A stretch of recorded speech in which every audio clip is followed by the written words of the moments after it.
টাঙ্গাইল ৫ আসনে বিএনপি প্রার্থী সুলতান সালাউদ্দিন টুকুর মনোনয়ন পরিবর্তনের দাবিতে মৌন মিছিল অনুষ্ঠিত হয়েছে। সোমবার দুপুরে শহরের পৌর উদ্যান থেকে একটি মৌন মিছিল বের হয়। মিছিলটি শহরের গুরুত্বপূর্ণ সড়ক প্রদক্ষিণ করে পুনরায় পৌর উদ্যানে গিয়ে শেষ হয়। শহর বিএনপির সভাপতি মেহেদী হাসান আলীমের সভাপতিত্বে মিছিলে জেলা বিএনপির সাবেক সহসভাপতি আতাউর রহমান জিন্নাহ, সদর উপজেলা বিএনপির সাধারণ সম্পাদক আব্দুর রউফ, জেলা স্বেচ্ছাসেবক দলের আহ্বায়ক তরিকুল ইসলাম ঝলক সহ অন্যান্যরা উপস্থিত ছিলেন। এ সময় বক্তারা বলেন, দীর্ঘদিন ধরে খালেদা জিয়া অসুস্থ হয়ে হাসপাতালে ভর্তি রয়েছেন।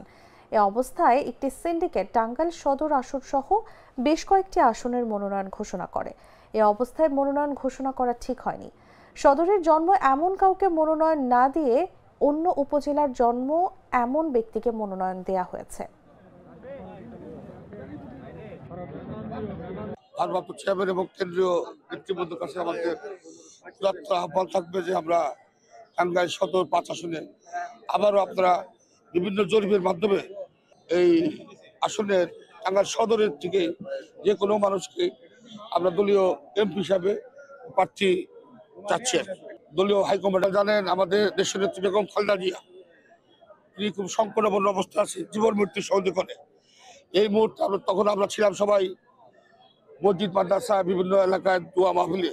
এই মুহূর্তে কিভাবে ওদের আগে দিতেও পারতো, পরে দিতেও পারতো, কিভাবে যে এই মুহূর্তে এই দলীয় মনোনয়নগুলা দিল। সারা বাংলাদেশেই এই আসনে যে কোনো আসন দিচ্ছে, প্রত্যেকটা আসনে কিন্তু অনেক সমস্যা সৃষ্টি হচ্ছে। আপনাদের কাছে টাকাতে আমার একটা স্মার্ট সিদ্ধান্তে 25% গ্যাসের খরচ কমেছে। ভাবছেন কিভাবে? সাধারণ গ্যাস স্টোভ বদলে আমি এনেছি আরএফএল গ্যাস স্টোভ। এর সাইন্টিফিক নজল ও ব্রাস বার্নার ক্যাপ সমানভাবে তাপ ছড়িয়ে রান্না করে দ্রুত।